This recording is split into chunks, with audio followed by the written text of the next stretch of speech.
They're not looking necessarily for the cheapest price. They're not looking for the best dealership. They're looking for the best salesperson that can justify their purchase for them. So many salespeople come into business and just try it. They don't come in and treat it as a profession. Don't sit there wishing and waiting, you know. God furnishes fish, but we have to furnish bait. Yeah. So go on out and bait the hook and get started. My name is Jack Robinson. I'm your host for the Chevrolet Performance System Selling Skills Library. 18 individual training modules featuring America's top retail automotive sales consultants. An investment by Chevrolet and Chevrolet dealers to help retail salespeople like yourselves sharpen selling skills, meet the highest professional standards, and not incidentally, earn an income limited only by how professional you can be. Everybody agrees that it's great to be a professional. But what exactly is a professional? A professional is a person possessing advanced skills employed as a service for money. Doctors and lawyers are professionals. They don't have buyers, they have clients. When a salesperson becomes a professional, he begins having clients instead of buyers. What's the difference? Buyers buy once. Clients buy again and again from the same person. Why? Because they have found out through experience that they can trust that person to give them honest, knowledgeable advice to help them make a major purchase. They keep coming back to that same person every time they want to buy again, just as you return to the same doctor or lawyer every time you want professional help. That's why we say buyers buy once, clients buy again and again.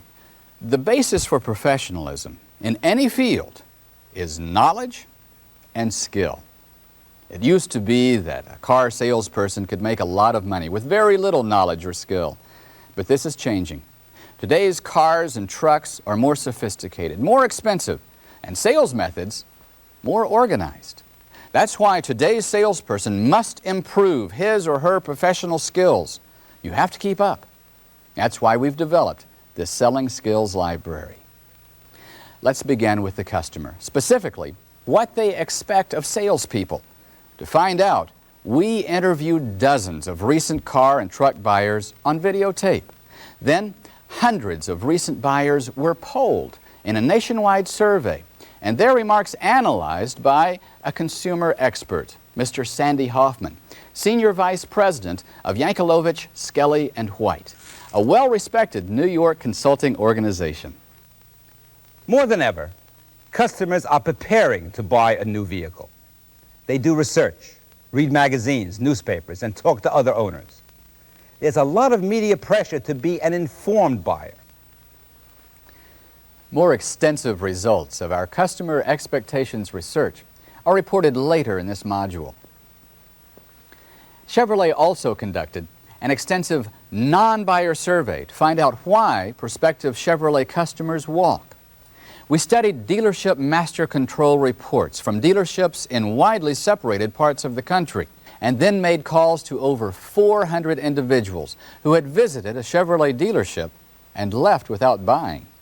We wanted to find out, were they serious buyers or just lookers? Did they eventually buy a car or truck? If so, what did they buy and from whom? How long was it before they bought? What kept them from buying at the Chevrolet dealership? Was it because they didn't find what they wanted? Were they looking for a better price? Didn't they like the way they were treated? The answers, which will be brought out in the Selling Skills Library, will surprise you. In addition to the customer and non-buyer surveys, Chevrolet also studied recent mystery shopper survey results to determine more accurately what today's professional salespeople are and are not doing during the sales transaction. How the shopper was greeted when they entered the dealership. How effectively was the product presented to them? Were they offered a demonstration ride? Finally, to ensure that the information we passed along to you via this library is practical and real world, we asked the experts. Clint McGhee, Jackie Cooper, and Ernie Tex Pritchard. Each of these gentlemen has helped thousands of salespeople sell more cars and trucks. Throughout this library, they share with you their ideas, methods, and techniques to enhance your professional sales approach and help you earn more money. In addition, we'll hear from other pros, including Joe McGuire on telephone prospecting and Lou Holtz on maintaining self-motivation. That's an overview of the Chevrolet Performance System Selling Skills Library. As comprehensive as this system is, it is only the core of the training you're going to be provided with, both by Chevrolet and by your own dealership. Chevrolet will continue to furnish you with timely new product training releases and comparison information, and training to keep you abreast of what your competition is offering and how your products stack up. Supplemented with on-the-job training provided by your dealership, you'll have the supports needed to sell more cars and trucks. Now let's take a closer look at what this program is all about. The complete library consists of 18 subjects on 6 video discs. Disc 1, Side A, covers this introduction to the program, plus an important section on meeting professional standards, while Side B will discuss the first steps to a sale and a unit on greeting and qualifying. On Disc 2, we'll be dealing with gathering and presenting information. Here, we'll hear some expert counsel on communicating effectively, very important for a salesperson, counseling vehicle choices, product presentation and demonstration, and selling from stock. Disc 3 covers the all-important topic of closing the sale. To many salespeople, that's a very scary part of the selling process. In that unit, we hear some very useful pointers from our experts on how to close, how to negotiate price, and how to overcome objections, particularly price objections. Disc 4 covers follow-through. One of the big differences between a professional and non-professional salesperson is that the professional follows through on every sale. We make a very in-depth study with the aid of our panel of experts into the process of developing a lasting relationship with each customer, including delivery of the vehicle, following up sold and unsold customers, and satisfying complaining and dissatisfied customers, an important subject. Disc 5 covers everyday skills needed to sell effectively: prospecting, selling to competitive make owners, managing time and setting goals. Important subjects on which our experts provide plenty of sound counsel. Disc 6, the last of the series, covers training and motivation and includes a motivational segment featuring Lou Holtz, the well-known coach at the University of Minnesota. Salespeople do need inspirational support from time to time because selling cars and trucks is a cyclical thing with plenty of ups and downs. But training and professional discipline, together with the right mental attitude, can help you smooth out the rough spots. The Chevrolet Performance System Selling Skills Library. 6 hours of the best experience, methods, and techniques to help you strengthen your skills, sell more, increase your income, and demonstrate your professionalism. The material and techniques offered here provide a foundation on which you can develop your own particular selling style, one that you can be comfortable with, and one that complies with the policies of your own dealership. So take what is offered, study it, work with it, practice it. Use it to help you strengthen and sharpen your professional selling skills. With that in mind, let's begin with Module 1, Meeting Professional Standards. In today's highly competitive automobile market, no salesperson can succeed without taking steps to earn customer satisfaction, not only with the product itself, but with the entire buying and ownership experience. That begins with an understanding of the expectations of today's customers, with Sandy Hoffman. More than ever, customers are preparing to buy a new vehicle. They do research, read magazines, newspapers, and talk to other owners. There's a lot of media pressure to be an informed buyer. This whole pre-purchase process is what makes up our first general category, customer shopping. I did some thinking. I knew that I wanted a front-wheel drive car. That was important to me, especially living in the area where I am, and I wanted one that was economical. According to our national survey, 2 out of 3 buyers have some idea of what they want before they start visiting dealerships. Along with being better prepared, today's buyers also do more shopping in the process of selecting a model.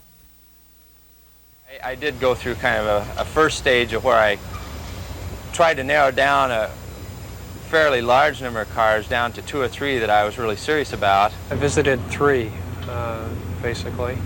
It was a Ford dealership, a Chevy dealership, and a Buick dealership. In our national survey, we found that 3 out of 4 buyers actually shop multiple dealers before buying. Most are simply trying to select a model. But there's another point to consider. 3/4 of your customers have either already been to another dealer or are on their way to another dealer. And the competition is fierce, not only between products, but also between salespeople. You may have only one chance to sell a customer. That's why the follow-up phone call is so important.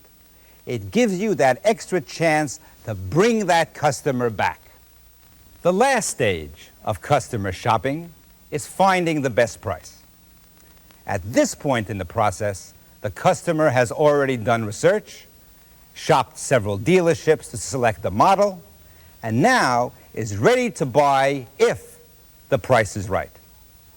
How a salesperson reacts to a buyer at this stage in the buying process is very important. I went into another dealership, and he wanted me to meet his boss. I was not interested in his boss at all. I was interested in buying a car at the lowest price possible.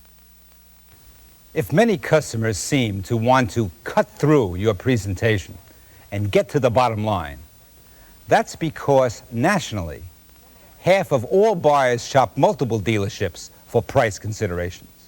However, even though customers may think they know what they're willing to pay, your sensitivity and professionalism at this point are very important.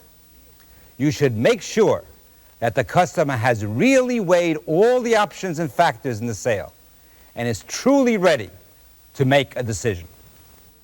With that view of what the customer does before making a buying decision, let's turn our attention to the customer expectations during the sales presentation.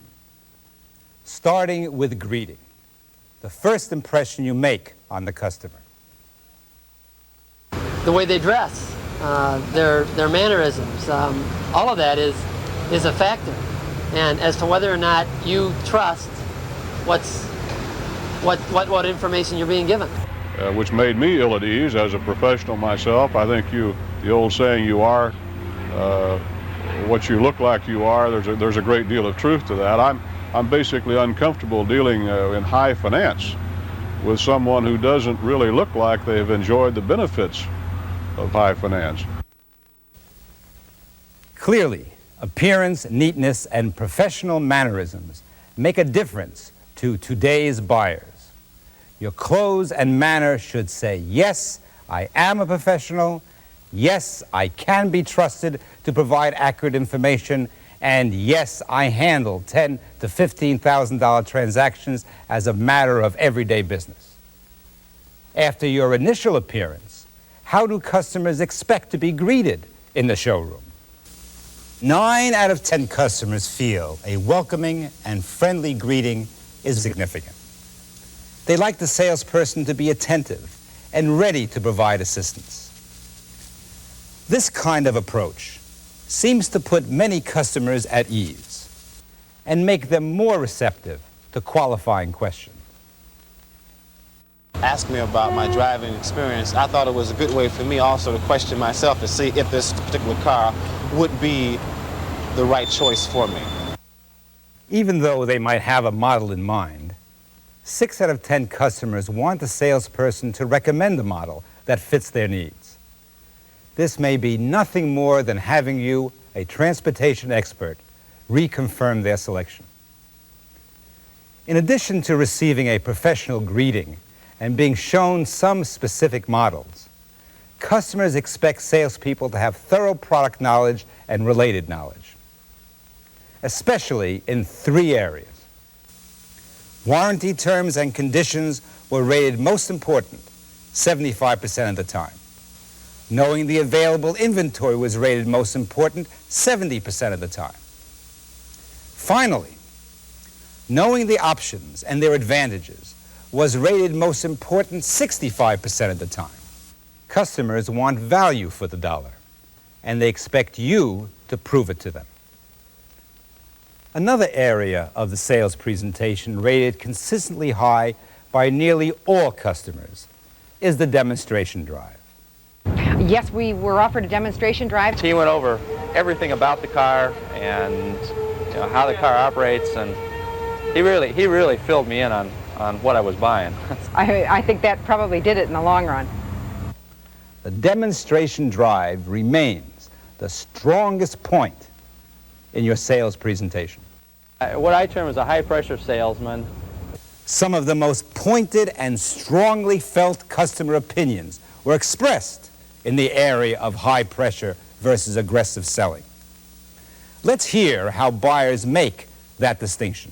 Is one that comes up to you and immediately says, what do I have to do to make you buy this car right this minute? High-pressured salesperson very seldom listens, is always telling, and very seldom knows when to stop and to let go. If you're trying to get someone to buy something, you find out what their needs are and you cater to their needs.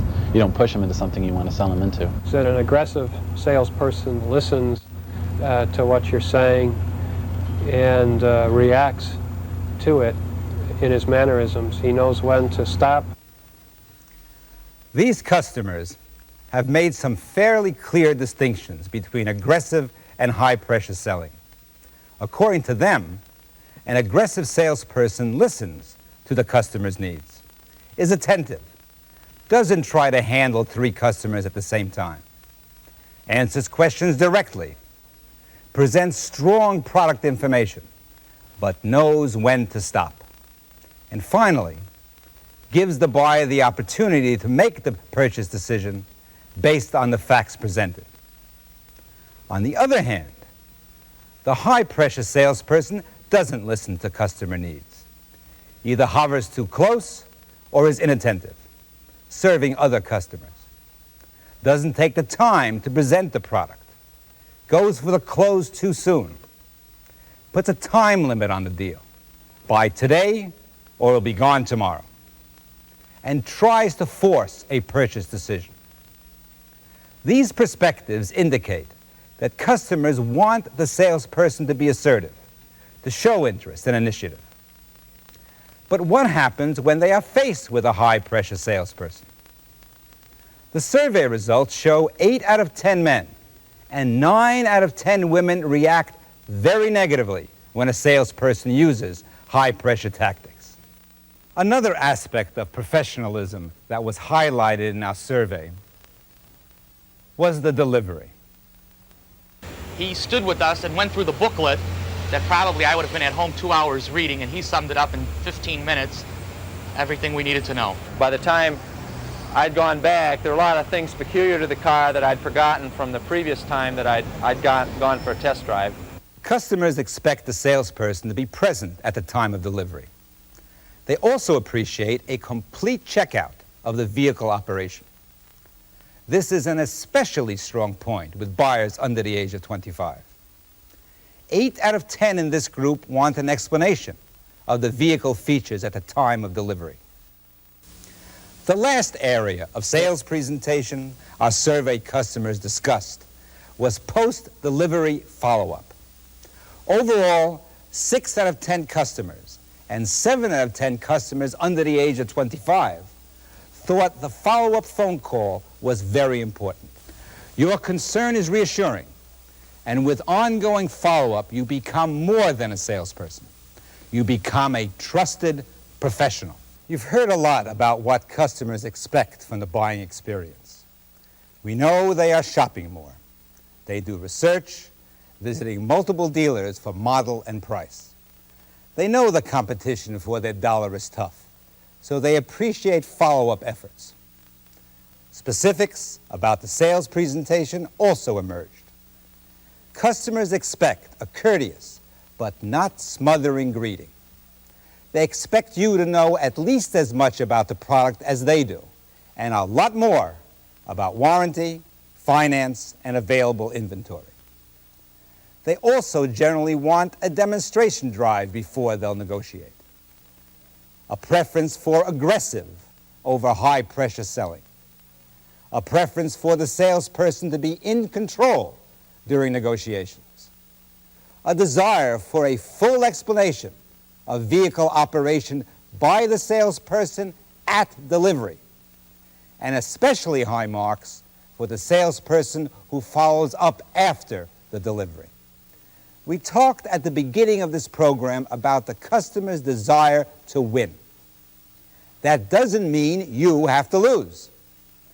Customers expect and demand consistently professional treatment at a high level of professional standards. When you provide that winning environment for your customers, they'll make you a winner too. That survey provides a comprehensive view of how customers feel and what they expect of professional salespeople. Let's talk to our panel of experts. Here's more on the subject from Tex Pritchard. I've never had a buyer walk into me and say, give me a bad deal. If you do, you may as well call the police, get the straitjacket or something, because I'll tell you right now, buyers come in and they say, I want a good deal, I'm just starting to shop, or we just want your best price, we're going to the credit union. You hear all of that.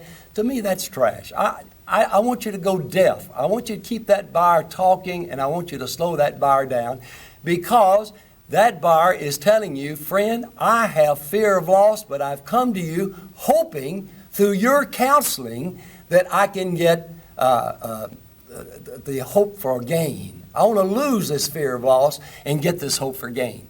Shoppers expect a courteous but not a smothering greeting. Jackie Cooper, how do you greet your customers? Probably the most valuable word, as validated by a psychologist, is the word welcome. The greeting is important. The consumer, he may be apprehensive about coming in and talking to, quote, an automobile salesman. So my word is welcome to ABC Chevrolet. My name's Jackie Cooper, and tell me who you are. According to our research, customers expect you to know at least as much as they do about product and a lot more about warranty, finance, and available inventory. Jackie Cooper, would you comment on the need for product knowledge? There's no substitute for it. And the only way I know to remove fear, and that is the major cause of failure in the automobile business as a retail salesperson, fear of rejection, fear you won't have the answer. The best way I know to remove fear is with luck, L-U-C-K. If you don't think successful people are lucky, ask any failure. He'll tell you. He's just lucky.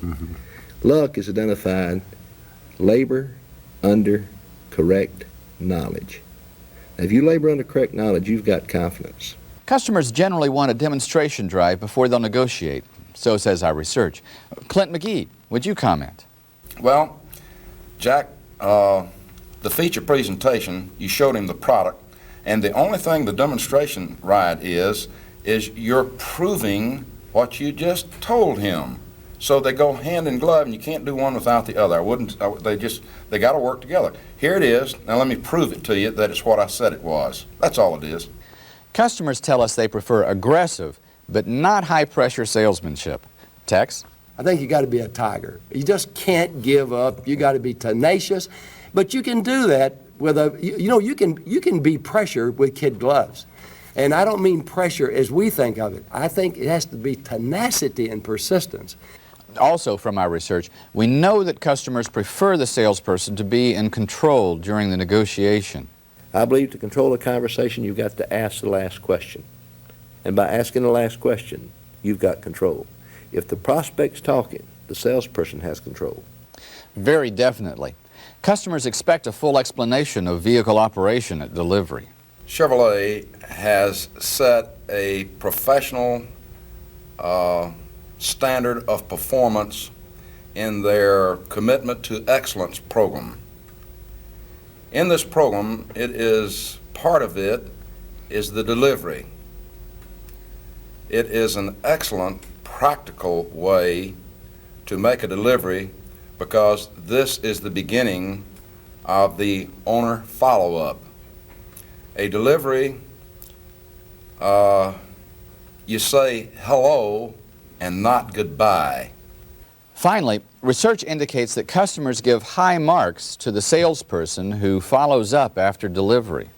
If I sell a consumer an automobile, that's my opportunity to earn not only his business, but his relatives, his friends, and by being of service to that consumer. And I mean personal service. Letting him know I'm very sincere, that I want him to be totally happy, customer satisfaction. I want him satisfied with Jackie Cooper, with his product, with my dealership. And the only way I'm going to know that he is satisfied is if I continue to follow him up. That's the gist of what our buyer survey revealed. What customers expect of us as professionals. Jackie, what is professionalism? I think the professional, Jack, he's got to understand the material that we've just discussed. Take this material, go back and review it and discuss it in detail, especially with the manager in the dealership or an experienced salesperson who is producing more sales. That's the man I want to learn from. Then understand why he's got to do these things. Believe that you've got to do them.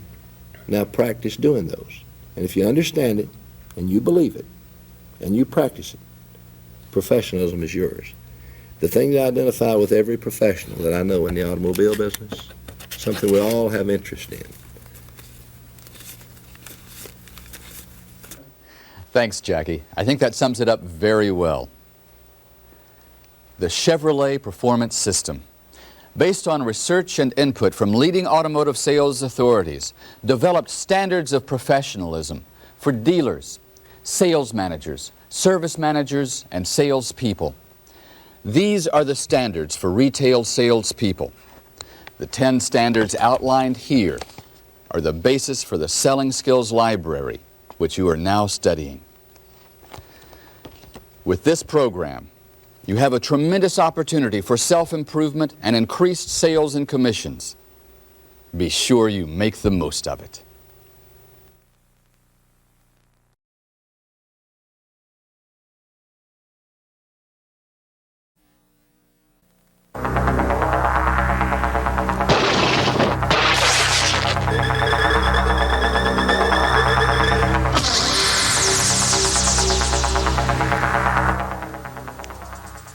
They say, "Can I help you?" That is what a clerk says, and that is not professional. Greeting the customer is like the start of a race. Those first few seconds are all important, for it's then that the customer forms his first and lasting impression of you as a salesperson. The moment you walk up to the customer, that customer is asking himself or herself, is this salesperson the kind of individual I want to buy from? If the customer says yes to that question, he'll probably buy from you, other things being equal. If he says no, he probably won't. This is a very personal business. The personality, attitude, and professionalism of the salesperson has a very great influence on the buying decision. A recent survey of dealerships in different parts of the country revealed some significant facts. People who walked without buying from a particular dealership were asked why. A little more than half said they were not pleased with the salesperson. Now that might be discouraging unless you look at it in a positive manner. Almost half of the people contacted were pleased with the salesperson, and they formed their impression of the salesperson almost immediately upon meeting him, which is why the first few seconds of greeting is so important. Another revealing fact shown up by the survey is that every individual who walks into a dealership should be considered very seriously. Don't assume because they may seem to be casual and offhand that they're just looking. Even if they tell you they're just looking, they usually aren't.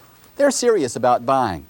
The survey showed that 95% of people who walk into a dealership to look at cars or trucks intend to buy one within a few days or a few weeks, even as long as 6 months.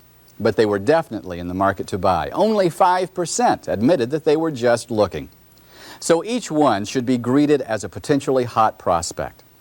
The next question is, how should you greet people? What should you say? How should you act?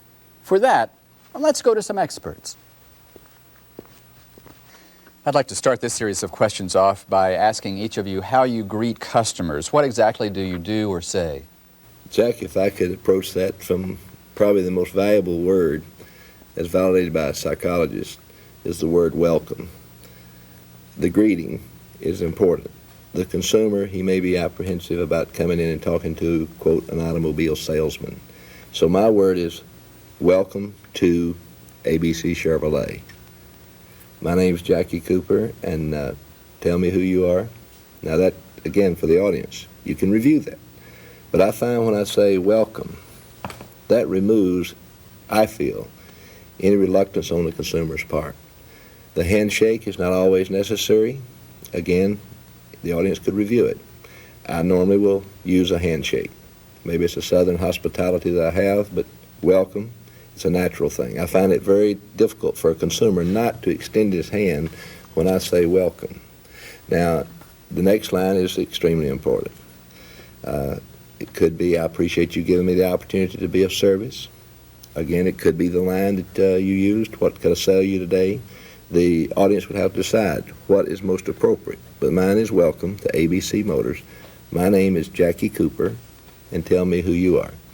Now, that may be a little different. Clint, you might want to pick up on that particular type of introduction. Well, you know, basically the same way, but let me preface my remarks first as to any step down the road to a sale. The meeting and greeting, the presentation, professionals program their subconscious brain to do it the same way every time. Yeah. Now then, if they can do that, they can do it without conscious thought. But it has to be the same way every time. Just like, for instance, would you want a surgeon to remove your appendix who didn't remove them that way every time? Sometimes he got them from the left. Sometimes he got them from the middle. Occasionally he went down through the throat. Sometimes he got them from the right side. You said, no, I don't want that guy cutting on me. You know, professionalism is where you, not a canned pitch, but where you do it the basic way, the same way every time. Now, I'm very similar to the way Jackie recommends, in that I'm going to add one other thing to it, and I think it's standard with Ernie and Jackie, is that the first thing is you got to put that smile on your face. And that says the same thing as welcome, with a smile and welcome. Then you introduce yourself. Then I like to shake hands. I like to put my hand out because the objective of selling is control. I'm making that person do something, plus the fact I'm being friendly. So I stick my hand out. Now, do you shake the man's wife's hand too? Let me comment on that. If she extends her hand first. Okay, but you don't get upset if she doesn't? No, not at all. Okay. Not at all. All right, the next thing I want to know then is this person a buyer? And the first thing I want them to know about me is that I'm a salesperson. So the reason for the words, with a smile on your face, what particular Chevrolet could I sell you today? Just real friendly, you know. Yeah. That says, I'm a salesman, I'm not here dispensing ice cream. Are you a buyer? Yeah. It's real easy. But if you get it down pat and do it that way every time, you do it without conscious thought, and then you're 2 steps ahead of the prospect. So you're talking about a particular procedure that you've practiced and that you're comfortable with. That is correct. That goes back to Ernie's Texas first 54 seconds. You better have it planned. Yeah, the 54 seconds is the most important thing. But here's something I think we have to realize. You got a customer coming in that's saying, take my money, but convince me. I'm afraid I'm not going to get. That's when I make the statement. I never had anybody walk in the door and say, hey, I'm here, give me a bad deal. So I know that I'm going to have to approach this in a professional manner, slowly, poise, and watch your speed of speech. Don't come on, welcome, come right in here. How you doing, old friend? Don't do that, all that kind of business. That scares the pants off of people. Don't do that. come in a nice, friendly way. You know, it would scare me to death if I'd go in a doctor's office and he'd walk out with blood all over his coat and saying, "Yeah, are you next?" I'd say, "No." You know, I'd want to get out of there.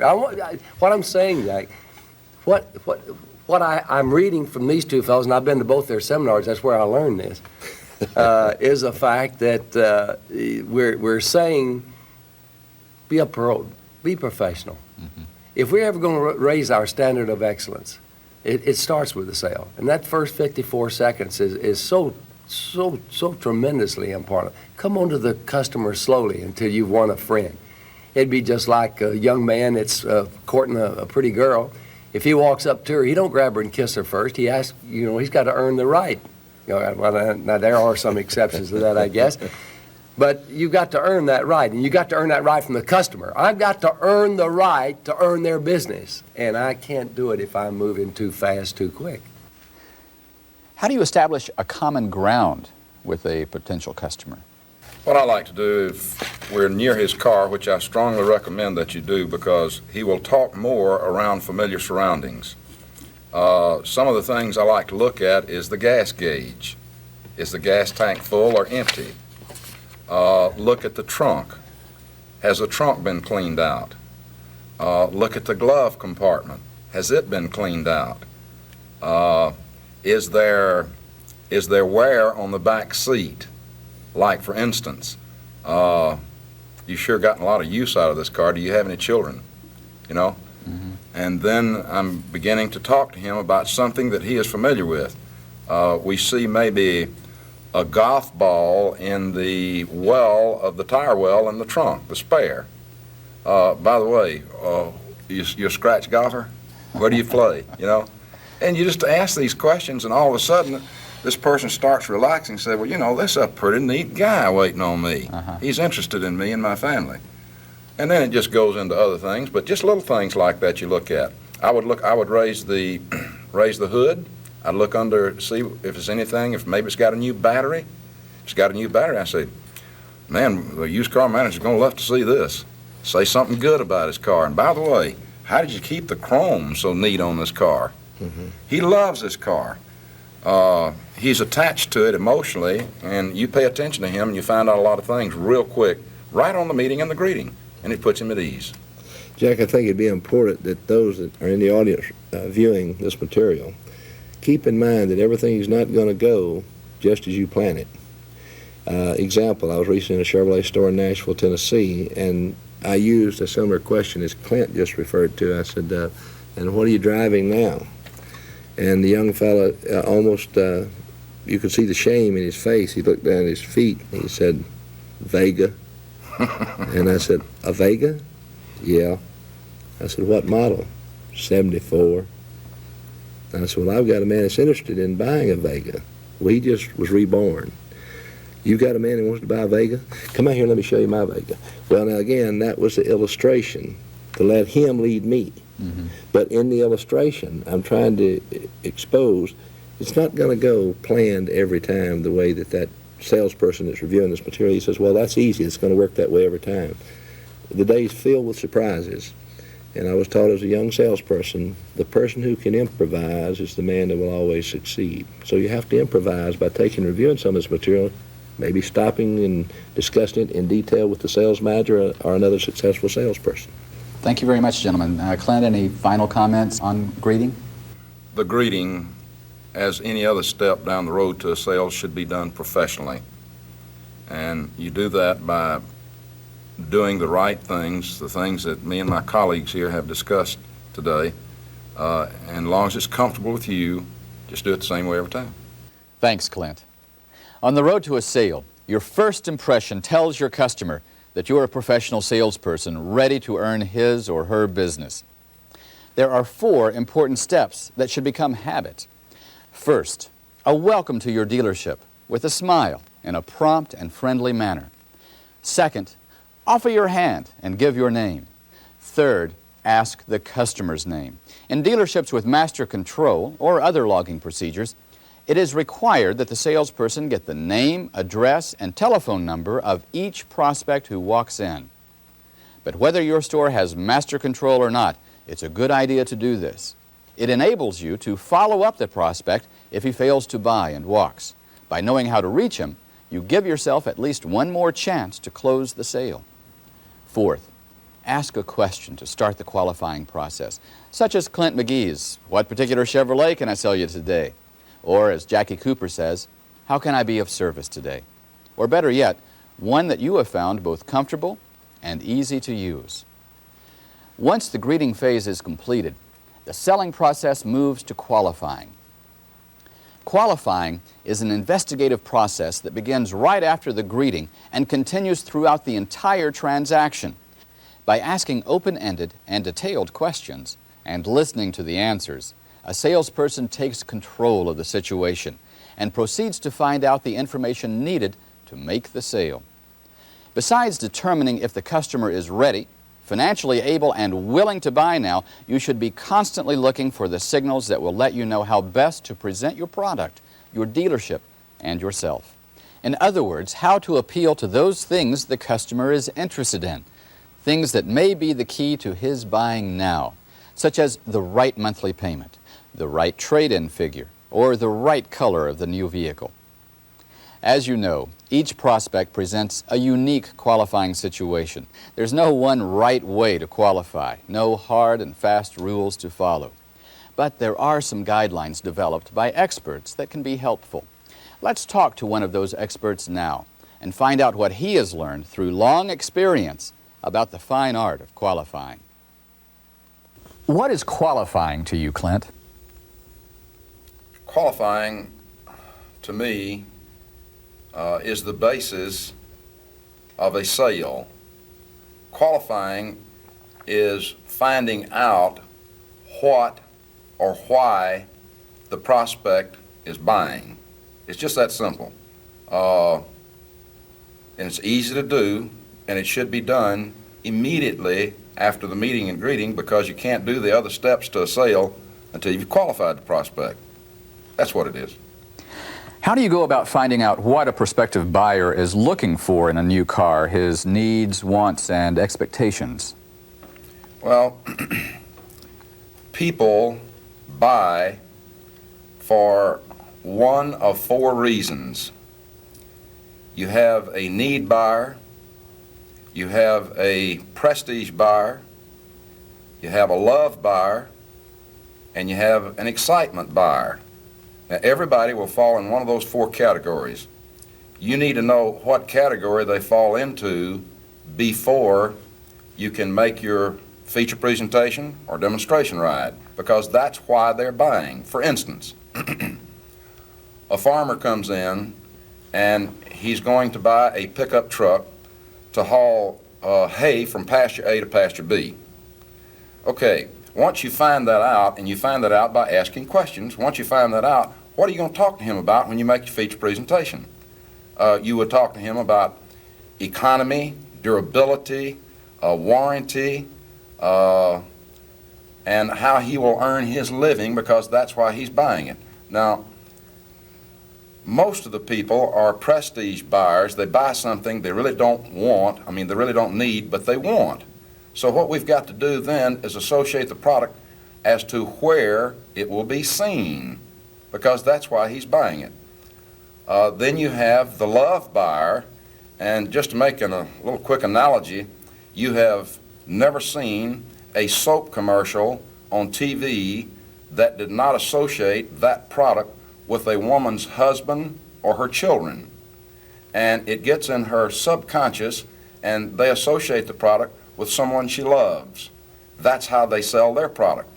All right, men are that way also, and when you're making a feature presentation, you should show him how his wife is going to benefit by him buying this car, or how the safety of the back seat is for his children, and then that takes the guilt off of him and says, aha, I'm not buying it necessarily for me to satisfy my own ego. My wife is going to enjoy it, and my children are going to enjoy it. Now, how did we find out those things? We found out those things by qualifying to find out that he had a wife and children.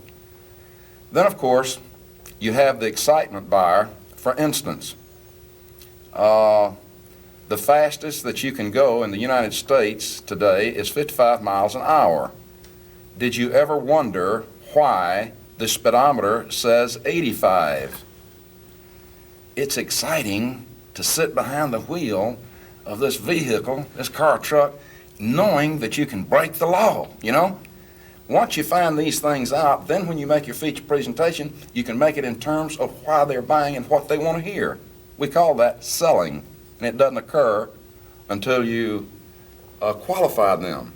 Along those same lines, how do you respond to "I'm just looking," and what do you do to gain control of that situation? Well, you have to understand why a person says that. So they come in and they say, "I'm just looking," to put the salesperson on the defensive. So what they're really saying is that, let me know the price first, and then I'll tell you whether I'll buy or not. So as a result, they come and say, "I'm just looking." And I think if salespeople could understand that and take the customer and don't be pushy with them, but just be nice to them and ask them some questions. You don't have to say, "Well, let's look together," anything like that. You say, "Okay, what are you looking for in the way of, is it economy? Will you use the car to and from work? What would you use the car for?" Anyhow, when they say, "I'm just looking," what they're trying to do is put the salesperson on the defensive. How do you qualify on ability to buy? Here again, asking questions like, what was your payment on your present car? How long did you finance it? Where do you work? Based on where he works, you can find out approximately his income range based on where he works. If you find out that he is a doctor or a lawyer or a professional person, you know what his income is approximately, and knowing their job will guide you in the kind of car or truck they might be interested in. And then another thing you find out in qualifying, if in the event this person is on an emotional high, and they always are when they come in and look at a new car or truck, they're on an emotional high, and sometimes they will have a tendency to overbuy. Now, if that occurs and the guy's just really hot for your product, what you could do is think in terms of, well, maybe if this is not a retail deal, maybe I could put this man on a lease, and the payments would be $100 to $150 a month less, and he can have the product he really wants then. So think lease at the same time you're qualifying. Why is it valuable to make the positive assumption that a customer will want to trade his car in, and what can you do to lead him in that direction? Well, I think that everybody wants to trade their car in, but what you have to understand is that most people do not need a new car or truck. To get him to trade his car in, you have to justify his purchase for him the way he's done. And what he does before he comes in your dealership, he has to have an excuse to buy something he does not need but he wants. He'll never admit that. And what excuse does he use? He uses repairs, reconditioning, all these kind of things. And he does this maybe 2 or 3 months before he ever comes to your dealership. He says, if I keep this vehicle I'm presently driving, I'm going to have tires. That's going to cost me $250. It needs a ring job, or maybe a major engine overhaul. It's out of warranty. It's using oil. That could cost me $500 or $600. It needs brakes reline. It needs shocks.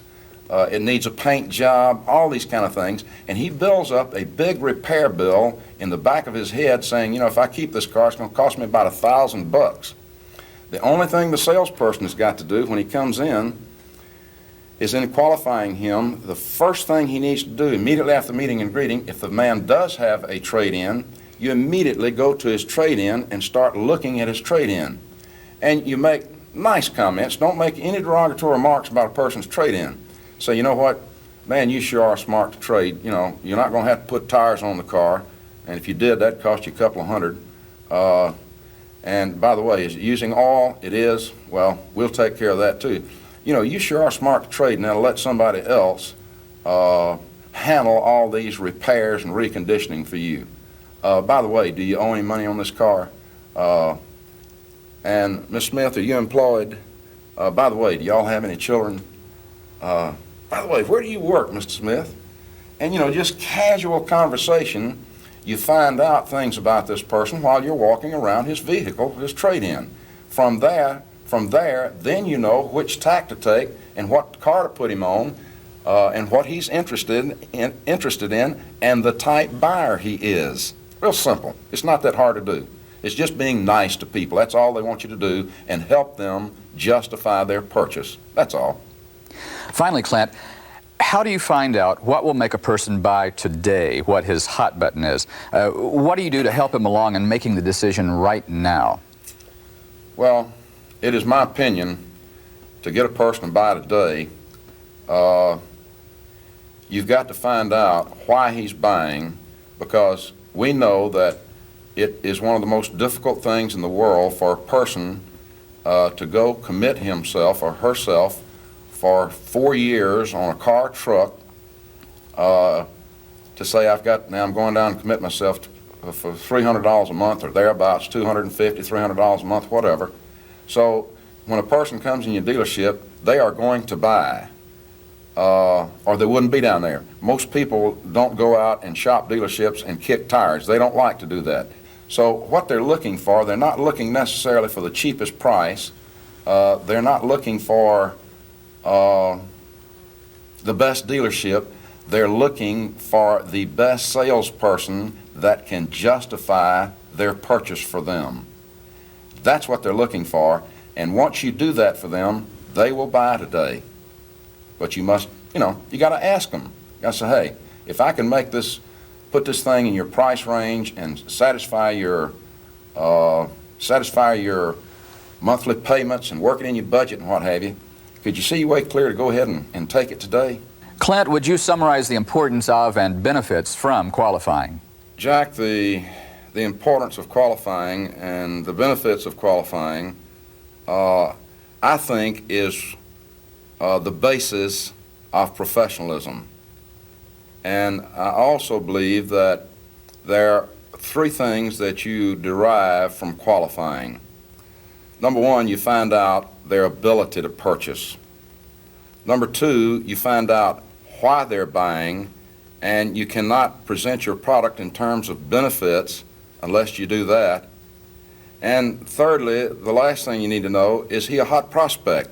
Is the prospect going to buy today? These are the things that we find out from qualifying, and it is a must in the road to a sale. If you don't do this, you just can't say that you're a professional. So, qualifying is a must. As Clint said, qualifying is a must. What you learn during the qualifying phase tells you how to proceed with the product presentation and demonstration phase, and leads directly to the close. In addition to what Clint has told us, our mystery shopper research suggests some key indicators of what constitutes an effective qualifying process. From almost 1,000 shopping contacts in all parts of the country, they determined that the most successful salespeople cover these steps in qualifying every customer. They determine the specific model the customer desires and determine the customer's trade-in.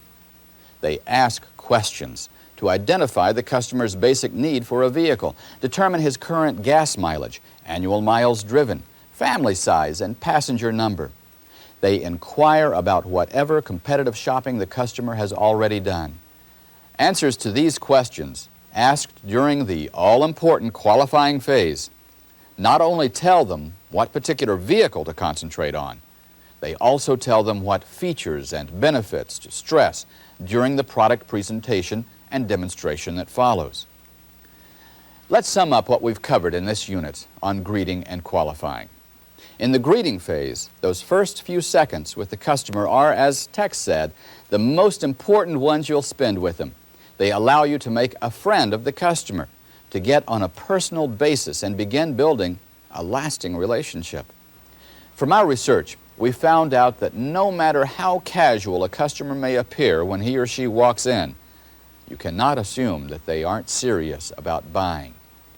95% of them are.